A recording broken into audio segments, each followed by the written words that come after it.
各位股友，大家好，今日就同大家講下騰訊嘅短線走勢、技術分析與窩輪市場機會。騰訊能否突破540元？短線升勢延續，還是回調壓力增加？騰訊00700升1.53%，報529.5元。截至今日17日上午10點40分，股價在522至534.5元上落。匯豐環球研究指出，自2023年5月 ChatGPT-4 推出以來，美國大型互聯網股的市盈增長率估值經歷了顯著增長，從 1.2 倍躍升至 2.1 倍，漲幅高達 78%。儘管近期有所調整，但其 PE 估值仍維持在 1.6 倍的高位。相比之下，中國大型互聯網股的估值從股價為溫和，僅從 0.8 倍提升至1倍。然而，按市盈率計算，中國大型互聯網股相對於美國同行仍享有 51% 的折讓，這一折讓幅度高於過去10年的平均水準 28%， 因此，中國大型互聯網股被認為具有進一步上漲的潛力。據該行投資者回饋，美國同行股價近期的疲軟表現，也促使投資者重新調配資金至中國市場。匯豐環球研究對阿里巴巴、09988、騰訊、00700及快手、01024持偏好態度。該行維持對上述3股的買入評級，並上調了他們的目標價。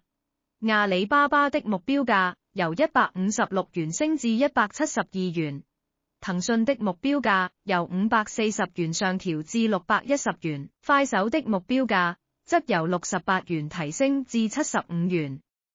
此外，匯豐環球研究還看好未來教育在 K9 補習領域的增長前景。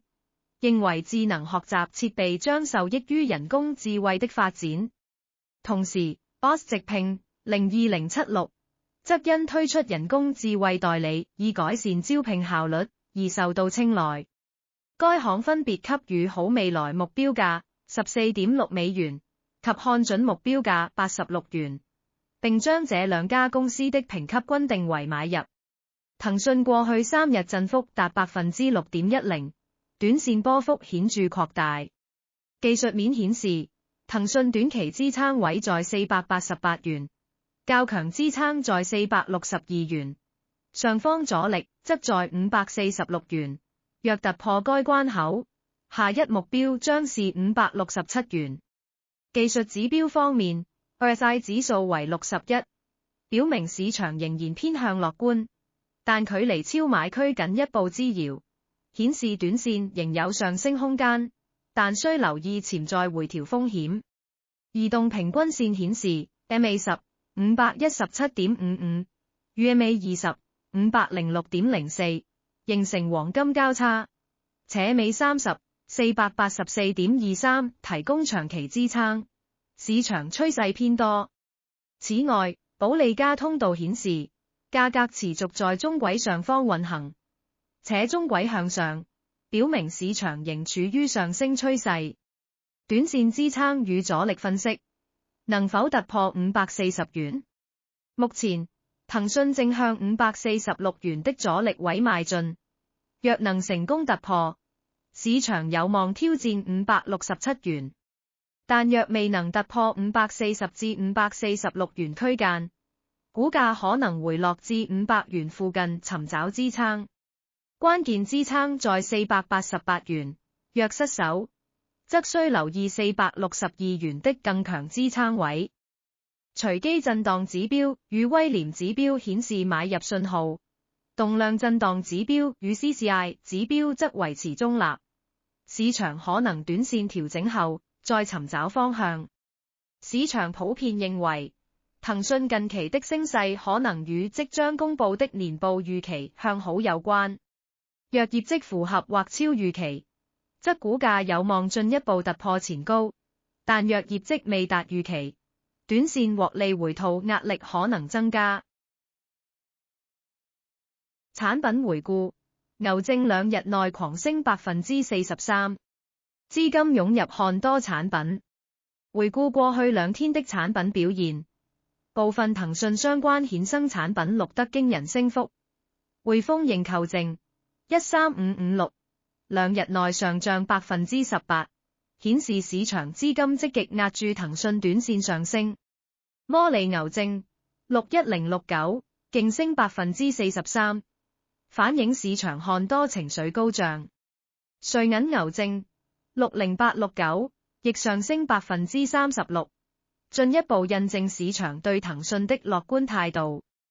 瑞銀認購證28548，亦錄得16%漲幅，顯示投資者正在積極參與市場。窩輪與牛熊證機會，如何部署槓桿交易？認購證機會，匯豐認購證29040，行使價580.5元，槓桿7.88倍，適合看好騰訊短線突破540至546元阻力區的投資者。瑞銀認購證29002，行使價580.5元，槓桿7.77倍，日價較低，適合偏好較高槓桿效應的交易者。認沽證策略：摩通認沽證13911，行使價481.81元，槓桿2.81倍，適合預期騰訊短線無法突破540元而可能回調的投資者。法興認沽證14136，行使價481.61元，槓桿2.95倍，適合希望對沖風險或看淡騰訊短線走勢的交易者。牛熊證激進佈局，瑞銀牛證60869，收回價485元，槓桿10.58倍，適合短線看多並認為騰訊能穩守500元以上的投資者。摩通牛證60190，收回價480元，槓桿9.18倍，適合較進取的投資者尋找更高槓桿回報。法興熊證53187，收回價560元，槓桿18.91倍，適合看淡騰訊並認為短線受壓的交易者。市場觀點與投資者討論：騰訊能否在下周進一步衝擊540元，甚至突破546元？市場普遍認為，年報公佈後有望進一步推高股價，但如果市場對業績有更高期待，股價是否可能見光死？在這樣的市場環境下，你會選擇認購證追蹤升勢，還是認沽證提前部署回調？若要做槓桿操作，你傾向於牛證還是熊證？歡迎留言討論你的看法。更多窩輪與牛熊證策略，記得關注港股窩輪 Jenny 的最新分析文章。